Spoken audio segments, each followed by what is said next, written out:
Fortitude. It's a word that embodies strength, resilience, and an unyielding spirit. Welcome to Fortitude Family, where future legacies are born. Today, we're going to do a deep dive into James E. Hughes Jr.'s book, Family Wealth, Keeping It in the Family. It's a good one. This book, has earned quite a reputation for its insightful approach to wealth preservation across generations, and I'm excited to unpack it with you all. Well, it's surprising how many families fail to maintain their wealth beyond the third generation. That old saying, shirt sleeves to shirt sleeves in 3 generations, Yeah. sadly proves true more often than not. Yeah, it's true. You would think with all the resources available, families would crack the code to lasting wealth. Right. But as Hughes points out, the key often lies in shifting our focus. Absolutely. So instead of just focusing on the money, where does he suggest we look? Lesson 1. Hughes directs our attention to the often overlooked aspects of human and intellectual capital. He argues that these are just as crucial, if not more so, for building lasting family wealth. Human and intellectual capital. Those sound like business terms. Yeah. How do they apply to families? Think of it this way. Human capital is the combined skills, talents, and overall well-being of your family members. Okay. It's about investing in their truth as individuals. Okay, I'm starting to see the connection. Yeah. And what about intellectual capital? Intellectual capital refers to the shared knowledge, values, and decision-making processes within the family. It's about cultivating a culture of learning, collaboration, and effective governance. So it's not just about the money you have, but about how your family uses it to grow and learn together. Precisely. And this brings us to lesson 2, the importance of long-term thinking. Hughes emphasizes the need to shift our mindset from short-term gains to planning for the next 20, 50, or even 100 years. Wow. Thinking that far ahead can be daunting. Yeah, It's easy to get caught up in the day-to-day. right. Hughes uses a powerful analogy to illustrate this point. He talks about a story involving Marshal Leotti, one of Napoleon's generals. Right. Leotti wanted to plant a copper beech tree, knowing it would take 150 years to reach its full glory. His gardener pointed out how long it would take, and Leotti simply replied, "Then we must plant it today. We have no time to waste." That's a great story. I like that. What a great reminder. It's about having the courage and vision to plant seeds today that will benefit future generations. But how does this long-term thinking connect with the three capitals we discussed? It's all interconnected. Lesson 3. Hughes argues that financial capital should be viewed as a tool to support the growth of human and intellectual capital. So instead of seeing money as the end goal, it's about using it wisely to nurture your family's potential. Exactly. Imagine a business neglecting 2/3 of its assets. That's essentially what families often do when they fixate solely on financial wealth and overlook the importance of human and intellectual growth. That's a striking image. It makes you realize how much we might be missing by not taking a more holistic approach. But how do families actually go about nurturing these different types of capital? I imagine it can be quite a challenge. It certainly requires a shift in thinking and a commitment to ongoing effort. And that's where the concept of family governance comes into play. Governance, that sounds a bit formal. Are we talking about rules and regulations for families? Lesson 4, not exactly. Hughes describes family governance as a dynamic process, not a rigid set of rules.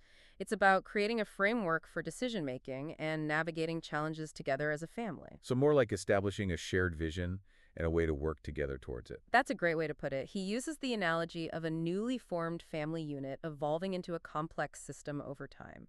As families grow, they need a way to maintain order and ensure everyone is working towards a common goal. It makes sense that as families expand and become more complex, they need a more structured approach to manage relationships, responsibilities, and resources. Absolutely. And to effectively govern themselves, families need a shared set of values, a guiding principle that shapes their decisions and interactions. This is where the concept of the family social compact comes into play. A family social compact. It sounds intriguing, but I'm not quite sure what it entails. Can you elaborate? Lesson 5. Think of it as a constitution for your family, a shared set of values and beliefs that defines your family's differentness. It outlines what makes your family unique and sets the foundation for your legacy. So it's about articulating the core principles that guide your family's actions and interactions, both within the family and in the wider world. Precisely. And for this compact to be effective across generations, it needs to be actively reaffirmed and readopted as the family evolves. New members join, circumstances change, and the world around us constantly shifts. That makes a lot of sense. It's about creating a living document, one that can adapt and remain relevant as the family grows and encounters new challenges. It sounds like a powerful way to ensure continuity and shared purpose across generations. It is. Now, moving from the theoretical to the practical, How can families actually put these principles into action? What are some concrete steps they can take to establish good governance? That's a great question. It's one thing to understand the concepts, but I'm curious to know how they translate into real-world practices. I'm sure our listeners are eager to hear about that as well. Well, there are a number of practical strategies Hughes outlines in the book. One of the most fundamental is developing a family mission statement. A mission statement like what businesses have. How does that apply to a family? It's a similar concept, but tailored to the unique dynamics of a family. Lesson 6. The family mission statement serves as a written declaration of your family's values, vision, and long-term aspirations. So it's a way to articulate what your family stands for and what you hope to achieve together, both individually and collectively. Exactly. And the process of crafting the statement is just as important as the document itself. It involves having open and honest family meetings where everyone feels heard and their perspectives are valued. Family meetings can be tricky, though. Sometimes they end up in arguments or people feeling like their voices aren't being heard. Any tips for making them more productive? Hughes offers some excellent advice. For instance, he suggests never starting a sentence with but when responding to someone. Ooh, It tends to shut down conversation rather than fostering open dialogue. okay. That's a subtle but powerful shift in communication style. It encourages a more collaborative and respectful approach. Are there any other practical tools Hughes suggests for families to implement? Lesson 7. One that really stands out is the family balance sheet. Okay, It's a unique take on a traditional financial statement that goes beyond just tracking monetary assets. intriguing. How does it differ from a regular balance sheet? Instead of just listing financial assets and liabilities, the family balance sheet incorporates human and intellectual capital. You literally include those elements as assets on the balance sheet. So you might list things like education, mentorship, or even family unity as assets. That's fascinating. It forces you to consider the family's well-being in a much broader sense. Precisely. And to complement the balance sheet, Hughes introduces Lesson 8, the family income statement. This helps track the annual growth or decline in these crucial but often overlooked forms of capital. So it's like taking an annual inventory of the family's overall health and development, not just their financial performance. Exactly. By regularly assessing these different forms of capital, families can identify areas for improvement and make more informed decisions about how to allocate their resources, both financial and otherwise. It's a holistic approach to measuring success that goes beyond just the bottom line. Now, speaking of finances, Hughes also challenges traditional investment advice with his concept of investor allocation. I'm curious to hear about that. What makes his approach different? Lesson 9. Instead of applying a blanket investment strategy for the entire family, investor allocation tailors investments to each generation's time horizon and individual circumstances. That makes a lot of sense. A 20-year-old has a much longer time horizon than a 70-year-old, so their investment strategies should reflect that difference. Could you give us an example of how this might work in practice? Certainly, younger generations who have more time to recover from market fluctuations might be allocated riskier investments with higher growth potential. On the other hand, older generations who might need to access their funds sooner would benefit from more stable investments that generate income. It's a much more nuanced and personalized approach than simply putting everyone in the same investment portfolio. Exactly, and it highlights the importance of taking individual needs and long-term goals into consideration when making financial decisions as a family.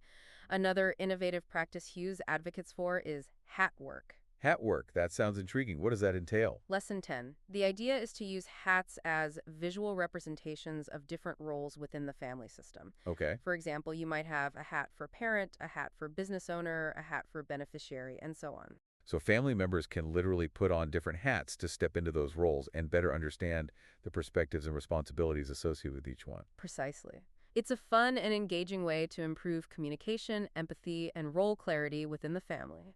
Imagine a family meeting where everyone wears their beneficiary hat to discuss the terms of a trust. Yeah, It can shift the dynamics and encourage more open dialogue. I love that. It's like role-playing with a purpose, and it could be a great tool for resolving conflicts or making important decisions as a family. Are there any other practices that you found particularly impactful? There are so many valuable strategies outlined in the book, but one that resonates deeply with me is Lesson 11, Grandchild-Grandparent Philanthropy. I remember you mentioned that earlier. It involves grandparents and grandchildren working together on charitable projects, right? Yes, it's a fantastic way to strengthen intergenerational bonds while also instilling values of generosity and social responsibility in younger family members. It sounds like a win-win situation. The grandparents get to share their wisdom and experience, and the grandchildren learn about the importance of giving back to the community. And it can create lasting memories and shared experiences that will enrich their relationship for years to come. Hughes also highlights the importance of mentorship in family wealth preservation. Mentorship can be so powerful, especially within families. What are some key insights he shares about that? Lesson 12. Hughes emphasizes that mentors play a crucial role in guiding family members' personal and professional development. They can provide valuable advice, support, and encouragement as younger generations navigate the complexities of life and business. It's about creating a culture where experience and knowledge are shared freely, and younger generations feel empowered to seek guidance from those who have walked the path before them. Exactly. And this mentorship can come from within the family, parents, grandparents, aunts, uncles, or from external sources like trusted advisors or family friends. Speaking of unique roles within the family, Hughes introduces a concept called the homme d'affaires. Yes. Lesson 13. The homme d'affaires is essentially an impartial advisor who helps families establish effective governance systems and navigate complex family dynamics. So they act as a wise guide, helping families stay true to their values and make sound decisions that will benefit future generations. Precisely. They bring a fresh perspective and a deep understanding of family dynamics, governance, and wealth preservation. Think of them as a trusted mentor who can offer objective advice and support during challenging times. Now, we've talked a lot about the positive aspects of family wealth, but I imagine there are also potential pitfalls that families need to be aware of, especially when it comes to managing inheritances and trusts. And that brings us to the complex world of trusts, which can play a significant role in family wealth preservation, but also present unique challenges. That's a great segue into the next part of our discussion. I'm eager to hear Hughes's insights on trusts and how families can use them effectively to build a lasting legacy. So let's dive into the world of trusts. They can seem so complicated, even intimidating at times. How does Hughes approach this topic? Lesson 14. He offers a fresh perspective, viewing trusts as a form of regency within the family governance system. Regency, like in a monarchy when someone rules temporarily on behalf of the king or queen. Precisely. Hughes draws a parallel between that historical concept and the way trusts function. He argues that trusts create a period where full ownership of property is suspended, and the trustee acts as a sort of regent, managing the assets for the benefit of the beneficiaries. So the trustee has a huge responsibility not just to manage the money wisely, but also to prepare the beneficiaries for eventual ownership. You hit the nail on the head. He emphasizes the trustee's role as a mentor, guiding beneficiaries to understand the trust and develop the skills and knowledge they'll need to become responsible stewards of the family wealth. That mentorship aspect seems so crucial because if beneficiaries don't understand the trust or feel prepared for ownership, it could create a lot of problems down the road. Absolutely. Hughes points out some potential pitfalls of trusts. One he's particularly concerned about is the risk of beneficiaries becoming remittance addicted. Remittance addicted, what does that mean exactly? It's when beneficiaries become overly reliant on the regular distributions from the trust and lose the motivation to develop their own skills, pursue their passions, or build their own financial independence. They essentially become dependent on the trust for their livelihood. I see. It's like they're stuck in a perpetual state of childhood, financially speaking. They never fully mature into responsible adults who can manage their own affairs and contribute to the family's legacy in a meaningful way. That's a great way to put it, and it can lead to a sense of entitlement, a lack of purpose, and ultimately a decline in the family's overall wealth, both financial and human capital. Hughes also cautions against setting up trusts purely for tax purposes without considering the potential psychological impact on the beneficiaries. So a trust designed solely to minimize taxes might inadvertently send the message that the beneficiaries are not capable or trustworthy enough to manage the wealth themselves. Exactly, and that can create resentment, a lack of ownership, and ultimately undermine the family's long-term goals. Hughes encourages families to approach trusts with a more holistic perspective, one that takes into account the beneficiary's personal growth and development, as well as the financial implications. It's about finding that sweet spot where you're providing for future generations while also empowering them to become responsible stewards of their own lives and the family's legacy. Now, when it comes to trusts, there's also a big debate surrounding perpetual trusts, those designed to potentially last forever. Perpetual trust, that sounds like something out of a Jane Austen novel. What are the pros and cons of structuring trusts this way? It's a complex issue with a long and fascinating history. Hughes dives into the historical context of perpetual trusts, looking at examples like England's rule against perpetuities, which aimed to limit how long trusts could last, and France's outright abolition of trusts altogether. So there's been quite a bit of back and forth over the centuries about the role and implications of perpetual trusts. Where does Hughes stand on this debate? Lesson 15. He raises some important ethical considerations for planners who are advising clients on perpetual trusts. While he acknowledges that they can be valuable tools for preserving wealth across generations, he's concerned that they could limit beneficiaries' freedom and potential for growth if not structured carefully. I can see how that could happen.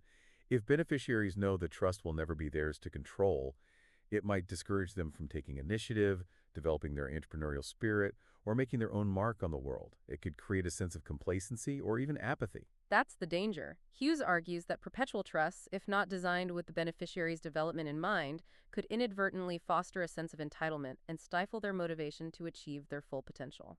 So it seems like the key with any trust, perpetual or not, is to strike a balance between providing for future generations and encouraging them to be active participants in their own success and the family's legacy. Precisely. And this brings us to an important concept that Hughes emphasizes throughout the book: evaluation.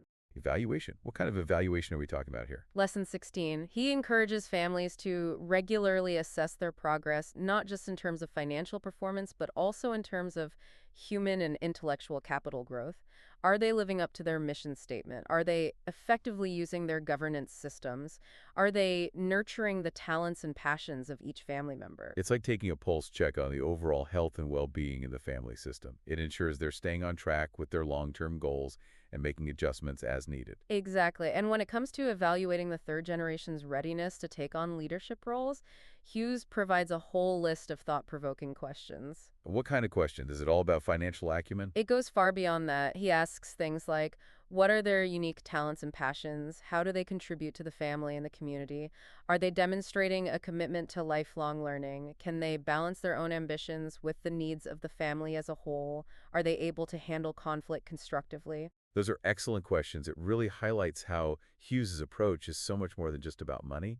It's about developing well-rounded individuals who are prepared to be responsible stewards of the family's legacy in all its forms. And when it comes to assessing financial competence, Hughes is careful to emphasize that it's not about expecting everyone in the family to be a financial whiz. That's a relief. Not all of us are cut out to be Wall Street moguls. Exactly. Some family members might be drawn to careers that aren't focused on finance, and that's perfectly fine.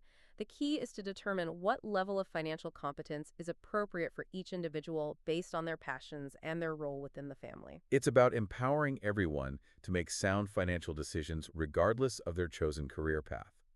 So what questions should families be asking themselves to gauge their members' financial literacy? Hughes suggests considering these. Do they understand the basics of personal finance? Are they able to manage their own finances responsibly? Do they appreciate the value of the family's wealth and the effort that went into creating it? Those are great starting points for a family conversation. It's about creating a culture of open communication and financial literacy, where everyone feels comfortable asking questions and learning from each other's experiences. Now, I know Hughes is a big proponent of family governance systems, but does he acknowledge that even the best-laid plans sometimes need to be adjusted? Absolutely. He emphasizes that even the most well-designed systems should be reviewed and updated regularly to ensure they're still serving the family's evolving needs and goals. So how does he suggest families go about this process of reviewing and updating their governance structures? Lesson 17, he introduces a fascinating concept called peer review. Peer review, like what academics do with research papers. It's a similar idea. He suggests that families can bring in outside experts to evaluate their governance structures and practices. This could be someone who specializes in family businesses or a trusted advisor from another family that has gone through a similar process. So it's about getting an objective perspective, a fresh set of eyes to identify blind spots and offer suggestions for improvement. Exactly. It can be incredibly valuable to have someone from outside the family offer feedback on what's working well and what could be done differently. What aspect of the family governance system would these peer reviewers be looking at? They would consider various factors such as the clarity of the family's mission statement, the effectiveness of their communication processes, and the fairness of their decision-making procedures. They might also evaluate the performance of the trustees, the family's investment strategy, and their philanthropic activities. It sounds like a comprehensive assessment to ensure that the family is staying true to its values and achieving its long-term goals. And remember, this peer review process isn't a one-time thing. Hughes encourages families to embrace ongoing evaluation and adaptation as a key part of their wealth preservation journey. And that brings us to our bonus principle for those who stayed with us through this deep dive. Think beyond the balance sheet. What are your family's unique strengths and values? How can you leverage those to build a legacy that will truly stand the test of time? One of the biggest takeaways for me is that it's not just about the money. It's about building strong relationships, nurturing individual talents, fostering a sense of shared purpose, and creating a legacy that extends far beyond financial wealth. It's been a pleasure exploring these ideas with you. Hughes's book offers a wealth of wisdom and practical guidance that can benefit families at all stages of their wealth preservation journey. Remember, building a lasting legacy, it's a journey, not a destination. It's about making conscious choices every day. Choices that align with your values and contribute to a brighter future for generations to come. Don't forget to click the like and subscribe buttons to stay up to date from Fortitude Family. We'll be back soon with more insights on building legacies that last.